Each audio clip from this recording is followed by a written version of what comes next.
Hi students, welcome to Anu educational channel. 9ನೇ ತರಗತಿ ಗಣಿತ. ಈ ವಿಡಿಯೋದಲ್ಲಿ ನಾವು 2025-26ನೇ ಸಾಲಿನ ಸಂಕಲನಾತ್ಮಕ ಮೌಲ್ಯಮಾಪನ 1ರ ಮಾದರಿ ಪ್ರಶ್ನೆ ಪತ್ರಿಕೆ ಮತ್ತು ಉತ್ತರ ಪತ್ರಿಕೆಗಳನ್ನು ಬಿಡಿಸೋಣ. ಇಲ್ಲಿ ಅಂಕಗಳು 80, ಅವಧಿ 3 ಗಂಟೆ 15 ನಿಮಿಷ. ಇಲ್ಲಿ ನೀವು ಮೊದಲನೇ ಪ್ರಶ್ನೆಯನ್ನು ಗಮನಿಸಿ.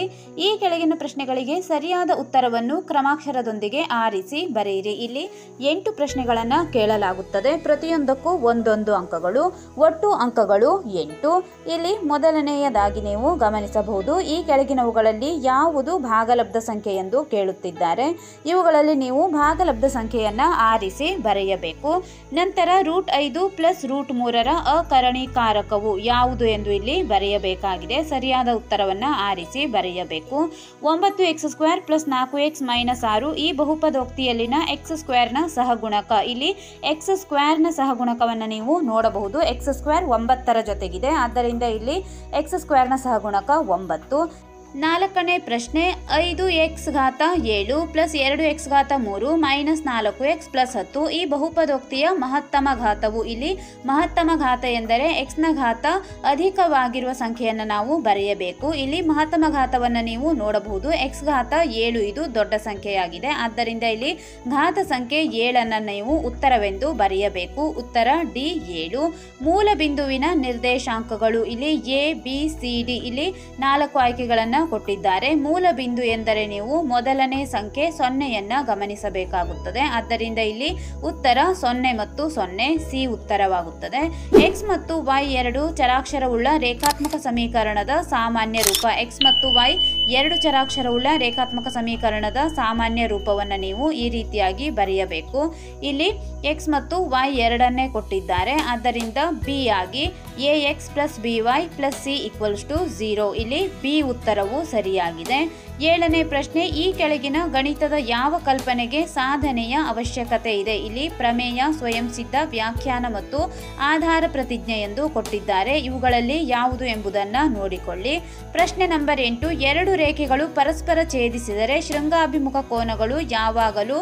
ಇಲ್ಲಿ ಅಸಮ, ಪೂರಕ, ಪರಿಪೂರಕ, ಸಮ ಎಂದು ಕೊಟ್ಟಿದ್ದಾರೆ. 2 ರೇಖೆಗಳು ಪರಸ್ಪರ ಛೇದಿಸಿದಾಗ ಶೃಂಗಾಭಿಮುಖ ಕೋನಗಳು ಯಾವಾಗಲೂ ಸಮವಿರುತ್ತವೆ, ಆದ್ದರಿಂದ ಸಮ ಎಂದು ನೀವು ಬರೆಯಬೇಕು.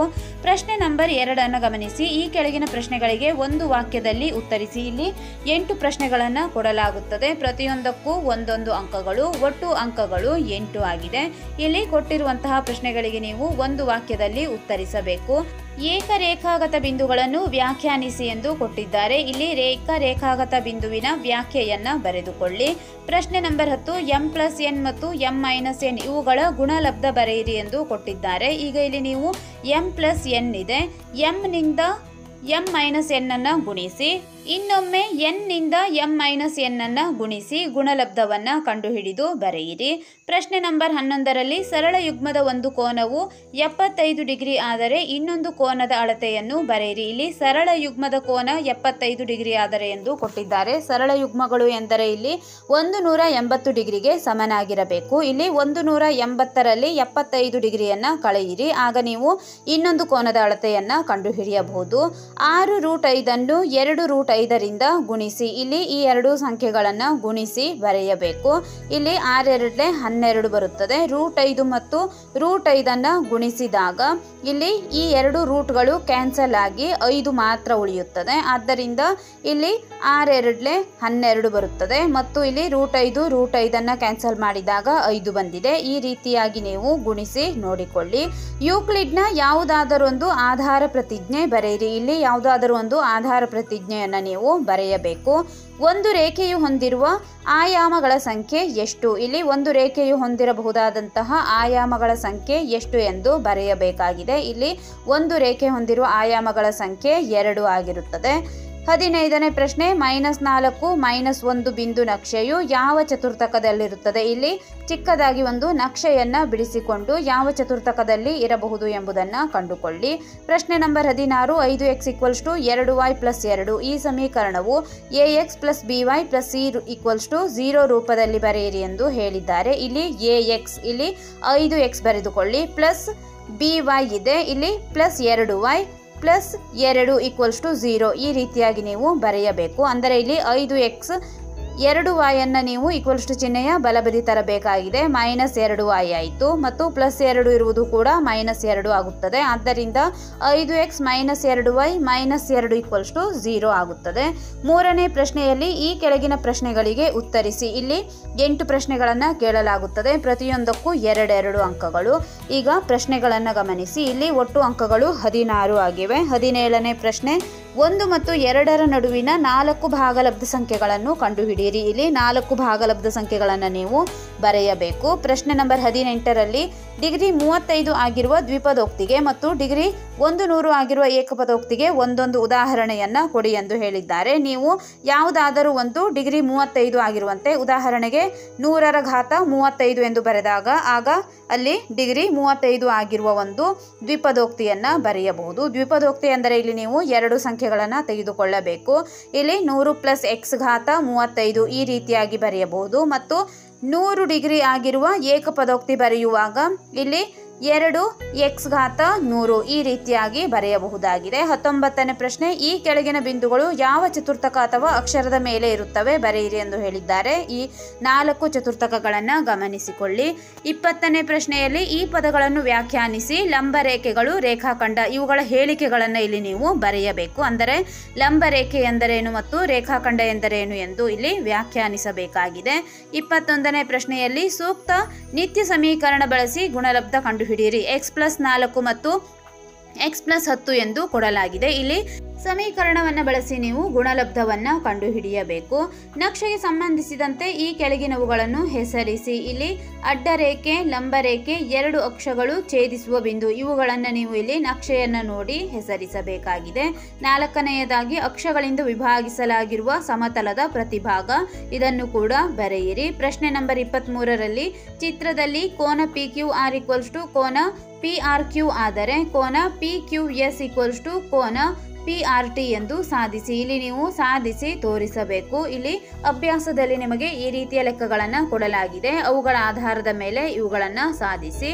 24ನೇ ಪ್ರಶ್ನೆಯಲ್ಲಿ 2x - 8 = 6y ಈ ಸಮೀಕರಣವು ಸಾಮಾನ್ಯ ರೂಪದಲ್ಲಿ ವ್ಯಕ್ತಪಡಿಸಿ ಮತ್ತು a, b ಮತ್ತು c ಗಳ ಬೆಲೆಯನ್ನು ಕಂಡುಹಿಡಿಯಿರಿ ಎಂದು ಕೊಟ್ಟಿದ್ದಾರೆ. ಇಲ್ಲಿ ನೀವು ನೋಡಿಕೊಳ್ಳಿ. 2x - 8 ಇಲ್ಲಿ =6y ಇದೆ. ಆ 6y ಅನ್ನು ನೀವು ಈಕ್ವಲ್ಸ್ ಟು ಚಿಹ್ನೆಯ ಬಲಬದಿ ತಂದು -6y ಎಂದು ಬರೆದುಕೊಳ್ಳಿ. ಆಗ 2x - 6y - 8 = 0 ಎಂದು ಬರೆಯಿರಿ. ಇಲ್ಲಿ a ಬೆಲೆ x ನ ಜೊತೆಗಿರುವ ಪದ 8, b 6 ಮತ್ತು c ಬೆಲೆ 8 ಆಗುತ್ತದೆ. ಈಗ ಮುಂದಿನ ಪ್ರಶ್ನೆ 4ನೇ ಪ್ರಶ್ನೆ, ಈ ಕೆಳಗಿನ ಪ್ರಶ್ನೆಗಳಿಗೆ ಉತ್ತರಿಸಿ. ಇಲ್ಲಿ 9 ಪ್ರಶ್ನೆಗಳನ್ನು ಕೇಳಲಾಗುತ್ತದೆ. ಪ್ರತಿಯೊಂದಕ್ಕೂ 3 ಅಂಕಗಳು. ಒಟ್ಟು ಅಂಕಗಳು ಇಲ್ಲಿ 27. 25ನೇ ಪ್ರಶ್ನೆ ನೋಡಿ. √3 ಸಂಖ್ಯಾ ರೇಖೆಯ ಮೇಲೆ ಪ್ರತಿನಿಧಿಸಿ. ಇವುಗಳನ್ನು ಕೂಡ ಪುಸ್ತಕದಲ್ಲಿ ಕೊಡಲಾಗಿದೆ. ಈ ಉತ್ತರವನ್ನು ನೋಡಿಕೊಳ್ಳಿ. 26ನೇ ಪ್ರಶ್ನೆ, ಛೇದವನ್ನು ಅಕರಣೀಕರಿಸಿ ಸುಲಭ ರೂಪಕ್ಕೆ ತನ್ನಿ. ಈ ಲೆಕ್ಕವನ್ನು ಕೂಡ ನಿಮ್ಮ ಅಭ್ಯಾಸದಲ್ಲಿ ಕೊಟ್ಟಿದ್ದಾರೆ. √5 + √3 / √5 - √3 ಎಂದು ಇದೆ. ಇದನ್ನು ಕೂಡ ನೋಡಿಕೊಳ್ಳಬೇಕು. 27ನೇ ಪ್ರಶ್ನೆ, x + y + z = 0 ಆದಾಗ x³ + y³ + z³ = 3xyz ಎಂದು ಸಾಧಿಸಿ. ಇದನ್ನು ಕೂಡ ನಿಮ್ಮ ಅಭ್ಯಾಸದಲ್ಲಿ ಕೊಡಲಾಗಿದೆ, ನೋಡಿಕೊಳ್ಳಿ. 28ನೇ ಪ್ರಶ್ನೆ, ಈ ಕೆಳಗಿನ ಬಿಂದುಗಳನ್ನು ನಕ್ಷೆಯಲ್ಲಿ ಪ್ರತಿನಿಧಿಸಿ. ಇಲ್ಲಿ ಬಿಂದುಗಳನ್ನು ನೋಡಿ. PQRS ಮತ್ತು XY ಎಂದು ಬಿಂದುಗಳನ್ನು ಕೊಟ್ಟಿದ್ದಾರೆ. ಇವುಗಳನ್ನು ನೀವು ನಕ್ಷೆಯಲ್ಲಿ ಪ್ರತಿನಿಧಿಸಬೇಕು. 29ನೇ ಪ್ರಶ್ನೆ, ಈ ಕೆಳಗಿನವುಗಳಲ್ಲಿ x + 2y = 6 ಸಮೀಕರಣದ ಪರಿಹಾರಗಳು ಯಾವುವು ಎಂಬುದನ್ನು ಪರಿಶೀಲಿಸಿ. ಇಲ್ಲಿ A, B ಮತ್ತು C ಎಂದು ಕೊಟ್ಟಿದ್ದಾರೆ. 1 ಮತ್ತು 2, 2, 2 ಮತ್ತು 0, 3 ಎಂದು ಕೊಟ್ಟಿದ್ದಾರೆ. ಇಲ್ಲಿ x ಮತ್ತು y ನ ಜಾಗದಲ್ಲಿ ನೀವು 1, 2 ಅಂದರೆ x 1, y ಅನ್ನು 2 ಎಂದು ತೆಗೆದುಕೊಂಡು ಇಲ್ಲಿ ಸಮೀಕರಣ ಬಿಡಿಸಬೇಕು. ನಂತರ B ಆಗಿ ಇಲ್ಲಿ x2 y2 ಎಂದು ತೆಗೆದುಕೊಳ್ಳಬೇಕು ಮತ್ತು C ಬರೆಯುವಾಗ x 0 y ನ ಜಾಗದಲ್ಲಿ 3 ಇಟ್ಟು ಸಮೀಕರಣದ ಪರಿಹಾರಗಳನ್ನು ಕಂಡುಹಿಡಿಯಬೇಕು. 30ನೇ ಪ್ರಶ್ನೆಯಲ್ಲಿ ಚಿತ್ರದಲ್ಲಿ AC = BD ಆದರೆ AB = CD ಎಂದು ಸಾಧಿಸಿ. ಇದನ್ನು ಕೂಡ ಅಭ್ಯಾಸದಲ್ಲಿ ಕೊಡಲಾಗಿದೆ. ಆ ಪ್ರಶ್ನೆಯನ್ನು ಓದಿಕೊಳ್ಳಿ. 31ನೇ ಪ್ರಶ್ನೆ, 2 ಸರಳ ರೇಖೆಗಳು ಪರಸ್ಪರ ಛೇದಿಸಿದಾಗ ಉಂಟಾಗುವ ಶೃಂಗಾಭಿಮುಖ ಕೋನಗಳು ಸಮನಾಗಿರುತ್ತವೆ ಎಂದು ಸಾಧಿಸಿ. ಇದನ್ನು ಇಲ್ಲಿ ಸಾಧಿಸಬೇಕು. 32ನೇ ಪ್ರಶ್ನೆ, ನಿತ್ಯ ಸಮೀಕರಣ ಉಪಯೋಗಿಸಿ ಅಪವರ್ತಿಸಿ. ಇಲ್ಲಿ ಸಮೀಕರಣವನ್ನು ಉಪಯೋಗಿಸಿ 8x³ plus 27y³ plus 36x²y plus 54xy². ಇದನ್ನು ಇಲ್ಲಿ ಅಪವರ್ತಿಸಬೇಕಾಗಿದೆ. 33ನೇ ಪ್ರಶ್ನೆಯಲ್ಲಿ 3, 4 ಬಿಂದುವು 3y = px + 7 ಸಮೀಕರಣದ ನಕ್ಷೆಯ ಮೇಲಿದ್ದರೆ p ನ ಬೆಲೆಯನ್ನು ಕಂಡುಹಿಡಿಯಬೇಕು. 5ನೇ ಪ್ರಶ್ನೆ, ಈ ಕೆಳಗಿನ ಪ್ರಶ್ನೆಗಳಿಗೆ ಉತ್ತರಿಸಿ. 4 ಪ್ರಶ್ನೆಗಳನ್ನು ಕೊಡಲಾಗುತ್ತದೆ. ಪ್ರತಿಯೊಂದಕ್ಕೂ 4 ಅಂಕಗಳು, ಒಟ್ಟು ಅಂಕಗಳು 16. ಇಲ್ಲಿ ಈ ಎಲ್ಲ ಪ್ರಶ್ನೆಗಳನ್ನು ನೀವು ಗಮನಿಸಿಕೊಳ್ಳಿ. ನಂತರ ಇಲ್ಲಿ 6ನೇ ಪ್ರಶ್ನೆ, ಈ ಕೆಳಗಿನ ಪ್ರಶ್ನೆಗಳಿಗೆ ಉತ್ತರಿಸಿ. ಇಲ್ಲಿ ಒಂದು ಪ್ರಶ್ನೆಯನ್ನು ಕೊಡಲಾಗುತ್ತದೆ. ಪ್ರತಿಯೊಂದಕ್ಕೂ ಇಲ್ಲಿ ಅಂದರೆ ಒಂದೇ ಪ್ರಶ್ನೆಯನ್ನು ಕೊಡಲಾಗುತ್ತದೆ. ಇಲ್ಲಿ ಅಂಕಗಳು ಕೂಡ 5 ಆಗಿದೆ. ಇಲ್ಲಿ ಇವುಗಳನ್ನು ವಿಸ್ತರಿಸಬೇಕು. ಮೊದಲನೆಯದಾಗಿ x + y² x² - y² x + y + z² x - y³ ಮತ್ತು x³ + y³ ಇವುಗಳನ್ನು ಇಲ್ಲಿ ವಿಸ್ತರಿಸಬೇಕು. ಅಂದರೆ x + y² ಎಂದರೆ x² + 2xy + y². ಈ ರೀತಿಯಾಗಿ ನೀವು ಇವೆಲ್ಲ ಸೂತ್ರಗಳನ್ನು ಬರೆಯಬೇಕಾಗಿದೆ. ಈ ವಿಡಿಯೋದಲ್ಲಿ ನಾವು 2025-26ನೇ ಸಾಲಿನ 9ನೇ ತರಗತಿ ಗಣಿತ ವಿಷಯದ ಮಾದರಿ ಪ್ರಶ್ನೆ ಪತ್ರಿಕೆ ಮತ್ತು ಉತ್ತರ ಪತ್ರಿಕೆಗಳನ್ನು ಚರ್ಚಿಸಿದ್ದೇವೆ. ಮುಂದಿನ ವಿಡಿಯೋದಲ್ಲಿ ಇನ್ನುಳಿದ ವಿಷಯಗಳ ಮಾದರಿ ಪ್ರಶ್ನೆ ಪತ್ರಿಕೆ ಮತ್ತು ಉತ್ತರ ಪತ್ರಿಕೆಗಳನ್ನು ಚರ್ಚಿಸೋಣ. ಎಲ್ಲ ವಿಷಯಗಳ ಮಾದರಿ ಪ್ರಶ್ನೆ ಪತ್ರಿಕೆಗಳಿಗಾಗಿ ನಮ್ಮ ಅನು ಎಜುಕೇಷನಲ್ ಚಾನೆಲ್ನ ಪ್ಲೇಲಿಸ್ಟ್ ಸಂಕಲನಾತ್ಮಕ ಮೌಲ್ಯಮಾಪನ 1 ಮಾದರಿ ಪ್ರಶ್ನೆ ಪತ್ರಿಕೆಗಳು ಮತ್ತು ಉತ್ತರ ಪತ್ರಿಕೆಗಳು ಇದನ್ನು ಗಮನಿಸಿಕೊಳ್ಳಿ.